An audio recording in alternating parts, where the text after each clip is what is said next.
3401 reçoit aujourd'hui Monsieur Paul Taka Aya, plus communément appelé président.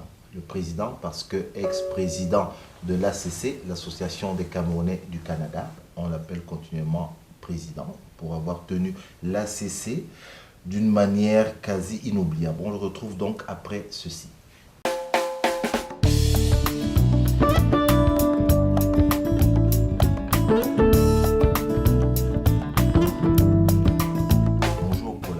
Bonjour. J'ai dit président parce que vous restez président et ça s'est tellement vu qu'il a fallu finalement beaucoup de temps pour que finalement on vous retrouve à cette émission aujourd'hui.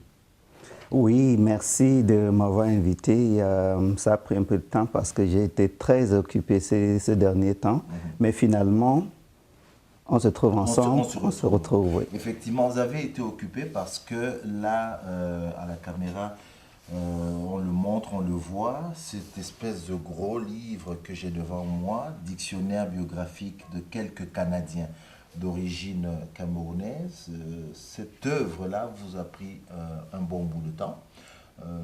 Et on va en parler de ce livre-là, mais on va aussi parler de vous. De vous, Paul Aya, j'ai dit que vous êtes un leader de la communauté. Vous êtes au Canada depuis... on va dire quoi? Depuis 87. Vous connaissez les Camerounais qui vivent ici, vous connaissez les Canadiens. Vous êtes à la tête d'un, on dit quoi, un cabinet de traduction? Un cabinet de traduction, oui. Oui, cabinet de traduction. Traduc-Action, c'est ça? Traducation, STF Traducation, fait la traduction et la formation dans le nom Traducation. Voilà. Combien de langues vous traduisez? Vous travaillez quoi? On traduit en 10 langues. Les principales langues de la planète. Ouais. Et en plus de ça, on fait la traduction dans la formation en entreprise, en langue et en traduction. C'est quoi formation en entreprise pour en langue? C'est quoi? Apprendre aux gens à parler anglais? Apprendre aux gens à parler français? Non, comme vous savez, le Canada étant un pays bilingue, comme le Cameroun? Oui, il y a toutes les entreprises ont besoin de services de traduction, mais ce n'est pas toutes les entreprises qui peuvent se permettre de payer un traducteur professionnel. Ce qui veut dire que la plupart des entreprises utilisent leur personnel de bureau pour faire de la traduction de temps en temps. Ce sont des entreprises qui n'ont pas un besoin vraiment très pressant, c'est-à-dire en termes de volume. Alors, ils utilisent les secrétaires, les agents administratifs et d'autres personnels de bureau pour faire de la traduction. Mais ce sont du personnel bilingue, mais pas formé en traduction. Alors, ce qu'on fait dans notre cabinet, on donne des ateliers de perfectionnement en traduction. En entreprise, si on a une entreprise qui a 5, 10 employés qui font de la traduction de temps en temps, on va en entreprise pendant 2 ou 3 jours. Nous avons perfectionné un cours de formation qui donne les principaux points nécessaires en traduction pour améliorer leur niveau de traduction, leur vitesse de traduction et leur productivité en traduction. Vous faites ça depuis quand, Paul Aya? Depuis 1993. Le cabinet existe depuis 1993, oui. Et nous donnons la formation au Québec, en Ontario, au Nouveau-Brunswick. Et vous-même, Paul, vous parlez combien de langues? Non, je fais anglais-français. Je parle anglais et le français. Je parle un peu d'espagnol, mais pas au niveau professionnel. Mais je travaille dans le cabinet, je travaille avec des collaborateurs dans les différentes langues. À part le personnel sur place, on travaille avec des pigistes dans plus de 10 pays différents. Je ne sais pas si je pense savoir du début, c'est votre cabinet, vous en êtes le fondateur. Oui, oui, bien sûr, bien sûr. Ok, donc je disais en introduction, je disais président, donc vous dites ça fait 93, vous-même ça fait un moment que vous êtes là. Je disais président parce que je venais d'arriver au Québec lorsque vous avez pris la tête de l'ACC. Et autour des années 88, c'est ça? C'est à ce moment-là que vous étiez à la tête de l'ACC? 2008. 2008, pardon, 2008. Votre passage à la tête de cette association, disons les choses, je sais que vous êtes quelqu'un de modeste, reste quand même assez marquant. Qu'est-ce que vous retenez aujourd'hui de votre passage à la tête de l'ACC, l'Association des Camerounais du Canada? Donnez-vous une note sur 20. Voilà, je vais vous faciliter la tâche. Donnez-vous une note sur 20. Je crois que ce n'est pas à moi de donner la note, c'est aux membres de la communauté d'évaluer le travail que j'ai battu avec mon équipe. Mais j'aimerais juste dire que je crois que la communauté camerounaise est une communauté très riche, très dynamique. Et avant de prendre la tête de l'ACC, je connaissais très bien la communauté, je connaissais le potentiel. Et j'avais en tête aussi une idée très nette de ce qu'il fallait pour vraiment dynamiser la communauté. Et nous avions un plan de travail. Et pendant ce temps, on a pu aller chercher les meilleurs, c'est-à-dire aller chercher au niveau programme, au niveau structure, pour permettre à la communauté de s'épanouir. Au niveau de structure, nous avons travaillé au niveau de la communication pour mettre la communauté beaucoup plus en vue en termes de présence sur Facebook, d'un site internet dynamique, d'un canal de communication, notre magazine, Mon Cameroun Magazine. Je crois que ce volet communication nous a permis de vraiment avoir une visibilité dans la communauté, dans la société canadienne, je dirais. Et ça nous a permis aussi d'aller joindre les Camerounais d'un bout à l'autre de ce grand pays pour rassembler les gens. Et ça nous a permis vraiment d'entrer en contact des gens à Vancouver, Nouveau-Brunswick, Ontario, partout. Et pour la première fois, tous les Camerounais s'identifiaient à quelque chose. Et au niveau de structure, nous avons fait l'impossible pour avoir un numéro de TPS-TVQ. Ça, pour ceux qui sont hors du Canada, c'est une mode d'identification d'une entreprise, c'est ça? Non, pas juste d'identification, mais de présence sur le plan économique. Okay. Parce que c'est très difficile pour une entreprise. TPS-TVQ, tout à fait. Oui, c'est très difficile pour un organisme à but non lucratif d'avoir un numéro de TPS-TVQ parce qu'on ne génère pas beaucoup d'argent. Mais avec les différentes choses que nous avons mis en place, le magazine, ainsi de suite, nous avons pu obtenir ce numéro de TPS-TVQ qui a permis d'avoir des entrées d'argent parce que souvent, en tant qu'organisme à but non lucratif, on dépense, mais on ne récupère pas nos dépenses en TPS et TVQ. Nous avons aussi mis en place une structure pour permettre de rejoindre la communauté. Pour la première fois, nous avons réussi à travailler et faire du bénévolat dans la communauté. C'est-à-dire, dans la période de Noël, l'ACC fait l'accueil de denrées alimentaires qu'on donnait aux organismes à but non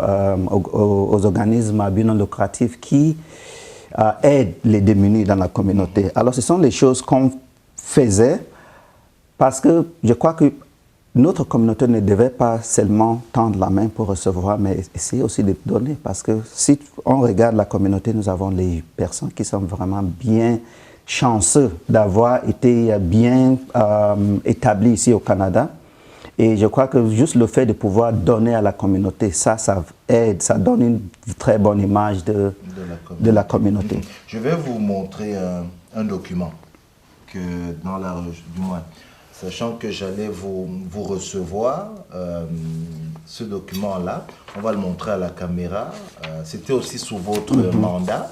C'est le mémorandum qui a été présenté par l'Association des Camerounais en octobre 2008. 2008, oui. C'était lors de la présence du chef d'État camerounais pour le sommet de la francophonie à Québec. Vous étiez à la tête de l'ACC, je sais qu'il devait venir à Montréal. Et il y a ce mémorandum que vous deviez lui remettre. Ça a été remis à son représentant. Dans ce mémorandum, les grandes lignes, on va le faire assez rapidement. Est-ce que déjà c'était un moment particulier d'avoir à remettre ce mémorandum pour la... Oui. C'était bien tombé parce qu'on venait juste de prendre la tête de l'association. Oui. et le chef d'État devait venir ici. Nous avons mis en place un comité pour essayer de rédiger ce mémorandum. C'était un moment historique pour nous parce que c'était la première fois qu'on recevait un président du Cameroun depuis presque une vingtaine d'années.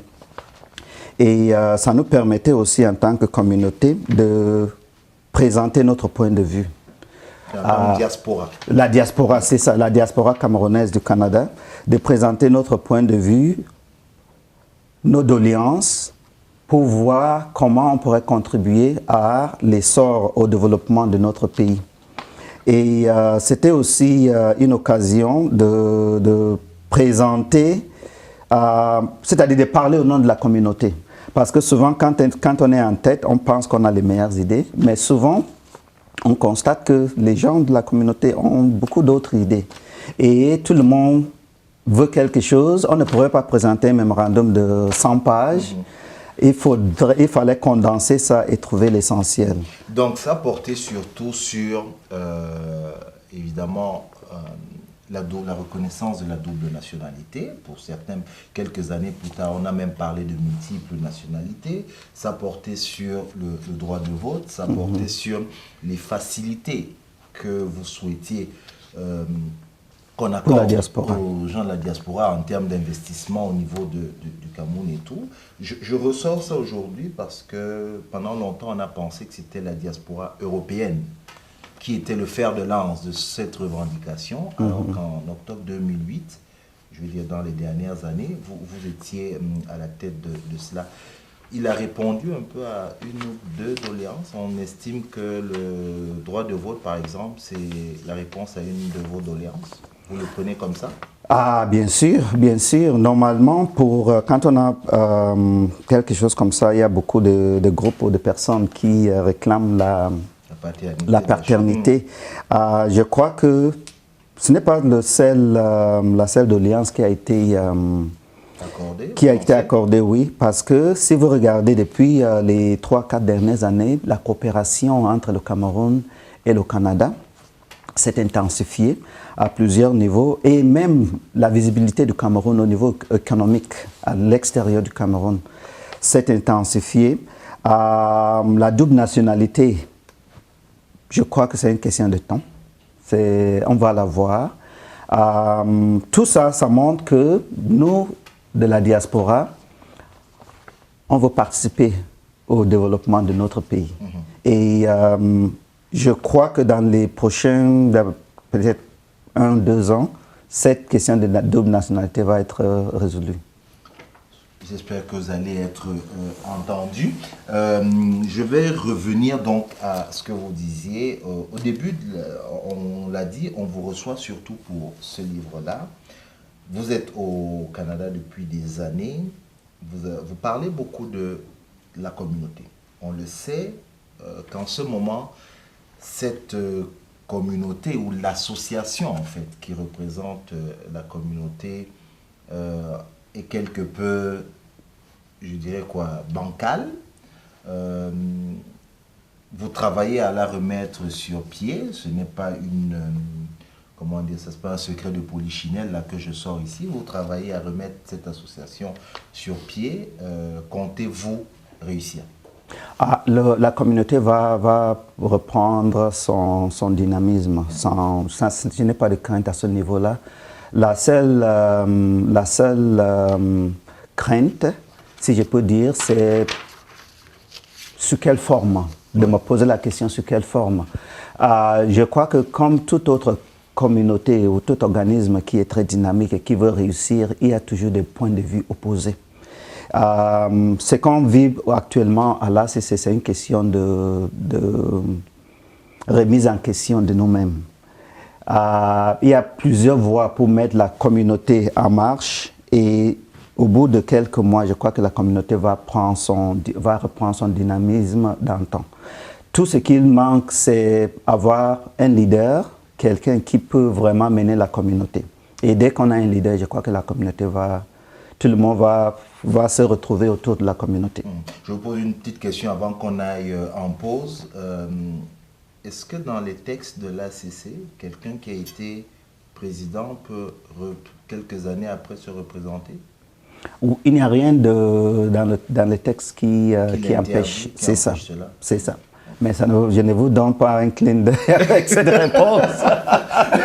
Non, mais puisque vous avez dit qu'il manque un leader, bon, je me suis dit qu'éventuellement... non, c'était juste une question, mais bon. Non, quand je dis qu'il manque un leader, c'est parce qu'il y a vide actuellement au niveau de l'ACC. Je crois que le leader va venir de la communauté, va venir dans le rang des jeunes. Nous avons fait notre temps, oui. On est là pour encadrer, pour soutenir les jeunes. Et ce sont les jeunes qui peuvent mener cette communauté vraiment là où elle doit aller. Ce n'est pas nous, les anciens. Mais on doit être là pour les encadrer, les soutenir. La communauté camerounaise va devenir une communauté 2.0, quoi. C'est-à-dire qu'on va... Nouvelle ère. Nouvelle ère et nouvelle vision, nouvelle façon de faire. Tout ce discours-là, depuis un moment, ça commence à me faire sentir un peu trop vieux. J'ai l'impression que ça n'arrête pas de parler de jeunesse. Et donc voilà, je vous propose, Paul Aya, qu'on fasse une pause. Et puis au retour, on va donc parler spécifiquement de ce pourquoi nous avons invité, qui est le dictionnaire biographique de quelques Canadiens d'origine camerounaise. On se retrouve après la pause.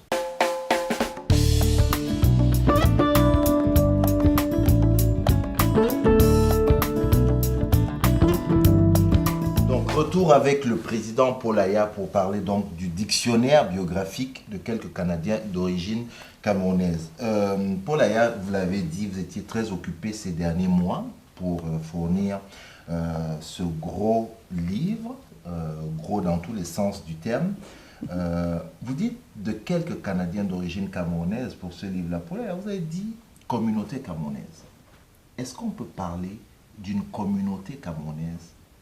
Ou bien il faut parler d'individus camerounais? Est-ce qu'il y a vraiment une communauté camerounaise au Canada? En lisant ce livre, vous allez constater qu'il y a une communauté, il y a bel et bien une communauté camerounaise. Mais la question à poser serait, est-ce qu'il y a une communauté camerounaise ou des communautés camerounaises?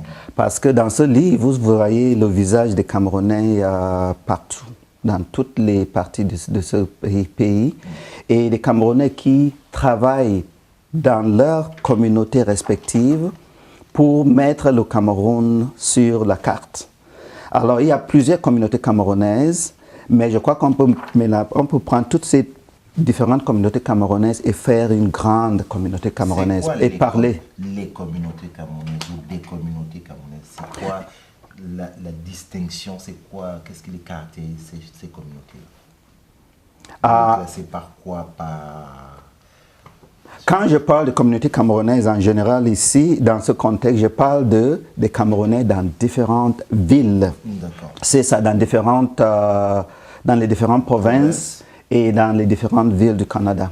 Parce que ce pays est immense. Il est immense. Et dans chaque ville, il y a une certaine dynamique entre Camerounais.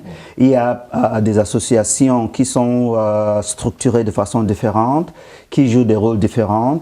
Et les Camerounais s'impliquent de façon différente aussi. Et à part les associations camerounaises, il y a aussi les organismes créés par les Camerounais pour servir la communauté.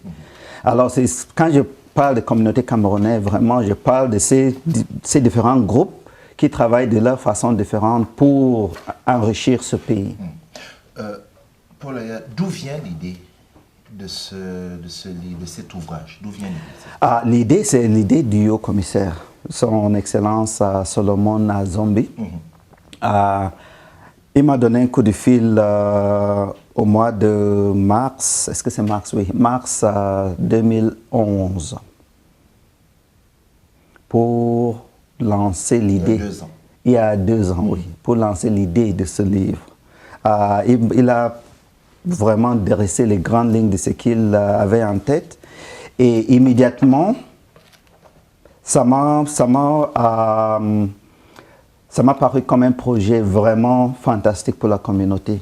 Parce que quand j'étais à l'ACC, on parlait toujours de Camerounais, d'avoir un répertoire de Camerounais dans la région montréalaise pour les besoins de réseautage, pour essayer de s'entraider et d'aider les nouveaux arrivants aussi à faciliter leur intégration. Alors pour nous, on pensait avoir un répertoire des Camerounais, des professionnels. Mais son idée était beaucoup plus poussée que ça. C'était une idée d'un livre, d'un ouvrage en couleur. Et pour moi, c'était une occasion en or de mettre notre communauté sur la carte. On ne va pas parler en détail de tout ce qu'il y a là-dedans. Globalement, on est autour de quoi? 275 272. 272, on va dire portraits, Individus. Oui. Comme on dit, on a une expression, c'est d'un océan à l'autre du Canada, ce qui veut dire que c'est parti de l'Alberta et de Vancouver, jusqu'à Nouveau-Brunswick de l'autre côté. Vous avez essayé de rassembler. Où est-ce qu'il y a le plus grand nombre de Camerounais? Québec. Dans les provinces? Québec. Au Québec? Québec, Montréal. En plus, Québec, Montréal. Montréal, oui. Montréal est en général la porte d'entrée. La plupart des Camerounais arrivent à Montréal et puis dispersent dans les différentes villes. De plus en plus, Toronto commence aussi à être un point d'arrivée, mais à 70%, Montréal est le port d'entrée des Camerounais. On s'entend qu'ici, ce sont les professionnels, c'est-à-dire que vous n'avez pas sollicité les étudiants, par exemple. Non. Ok. Ceci dit, comment vous avez effectué votre sélection? Parce qu'il y a plus de 272 Bien sûr. professionnels. La communauté camerounaise compte 12 000 personnes à peu près. Au Canada? Au Canada, oui, plus de 12 000. Et si on parle de professionnels, ce serait... Ça, c'est sûr que vous connaissez, mais il n'y a pas plus. C'est pourquoi je dis plus, oui, plus de 12 000. Et parmi les professionnels, on peut compter facilement 1 500 à 2 000 professionnels. C'est normal qu'on ne pourrait pas mettre tout le monde. Si vous regardez, il y a des critères de sélection. La première chose qu'on a fait, c'est d'élaborer des critères de sélection qui vont permettre à la communauté de choisir. Parce que je dois vous dire que le choix n'a pas été fait par moi, ni par le comité de rédaction. Okay. Le choix a été fait par les membres de la communauté. Nous avons élaboré les critères de sélection et le but de ces critères était de nous limiter à peu près 300 entrées au maximum. Et on voulait aussi éviter le problème de choisir. Nous avons tellement bien fait le travail que tous les noms qu'on a reçus c'est-à-dire répondaient aux critères. Alors le comité de rédaction finalement n'a pas fait de choix. Nous avons accepté toutes les propositions qui ont été faites. Pour avoir discuté des gens au quartier, il y a des gens qui ont refusé de vous envoyer leur nom parce qu'ils avaient l'impression que vous vouliez une liste à envoyer, je ne sais pas moi, au Cameroun ou je ne sais pas trop quoi. À qui s'adresse ce livre? Bonne question. Ce livre s'adresse à plusieurs publics. Premièrement, le livre est fait pour les Camerounais. C'est fait pour les Camerounais pour faciliter le réseautage. Parce que c'est pour nous. Quand on regarde ce livre, on voit des professionnels dans différents domaines. Quand j'ai besoin d'un avocat, je peux regarder ici, vous regardez tous les avocats à voir pour pouvoir les contacter. Si j'ai besoin de... Juste récemment, je suis traducteur. J'ai vu un Camerounais il n'est pas traducteur, mais il a travaillé pour un organisme que j'ai cherché. J'ai cherché une issue pour contacter... Cet organisme. Oui, et j'ai vu le profil de cette personne, je l'ai contacté et puis je l'ai demandé comment est-ce que ça fonctionne dans le domaine de la traduction dans cet organisme. J'ai échangé avec lui, il m'a donné des noms. C'est ça le but de ce livre, faciliter le réseautage pour les Camerounais, pour nous permettre de mieux intégrer dans cette communauté. Le livre est aussi destiné au public canadien. Il y a de plus en plus de Camerounais qui arrivent ici, mais quand tu prends chaque individu, chaque personne individuellement, ça ne permet pas vraiment de dresser un portrait de la communauté. Ce livre va permettre d'avoir un visage des Camerounais ici au Canada. Quelqu'un qui regarde ça va avoir beaucoup plus de respect pour nous, pour ce que nous avons pu accomplir dans cette société. Et pour le gouvernement canadien aussi, qui cherche toujours des moyens de faciliter l'intégration des nouveaux arrivants, le livre va donner certains points qui vont permet de voir comment les gens ont fait pour réussir, les nouveaux arrivants. Tu vas voir les gens qui arrivent, ça fait 2 ans qu'ils sont arrivés ici, mais sont déjà bien installés, bien intégrés. Pour le gouvernement camerounais, le livre va aussi permettre de voir le potentiel qui existe à l'extérieur. Peut-être qu'ils vont aussi pouvoir regarder et voir des spécialistes dans différents domaines qui pourraient aider le pays dans différents projets. Alors le livre est vraiment destiné à un public très large et que chacun pourrait s'identifier en regardant ou en lisant le livre. Pour ceux qui sont ici au Canada, il sera peut-être possible, facile de se le procurer. Pour ceux qui nous regardent de l'extérieur et qui seraient intéressés, comment acquérir le livre? Il y a un site internet dédié au livre, c'est 50 Years of Impact, 50 en chiffre, 50 yearsofimpact.com. Alors, en visitant le site, vous allez pouvoir voir comment acquérir le livre sur le site internet. Et puis, on va envoyer le livre par la poste. Par la poste, ok. On aurait pu prendre plus d'1 heure pour parler de ça. L'idée surtout, c'était qu'on sache que ce livre-là existe. Je vous remercie d'être venu nous en parler dans votre emploi du temps si compliqué. Paul-Aya, je vous remercie. Je vous souhaite aussi, dans votre grosse œuvre de reconstruction de l'association de la communauté camerounaise au Canada, je vous souhaite aussi beaucoup de courage. Merci encore d'être venu nous voir. Je vous remercie pour le temps que vous m'avez accordé. Voilà, c'est la fin de notre émission avec le président Paul-Aya. Vous avez donc tous les renseignements nécessaires pour acquérir ce livre-là. Fouillez, n'hésitez pas, vous l'aurez. Il coûte combien? 50 $. 50 $, donc ça fait 35 €, quelque chose comme ça. Je pense que c'est à peu près ça. C'est la fin de notre émission. Merci de nous avoir suivis. Nous vous donnons rendez-vous une autre fois, toujours au même endroit, www.njangitv.com. Aux manettes, Honoré Doudou Noumabe, je suis Cyril Ekwala. À la prochaine.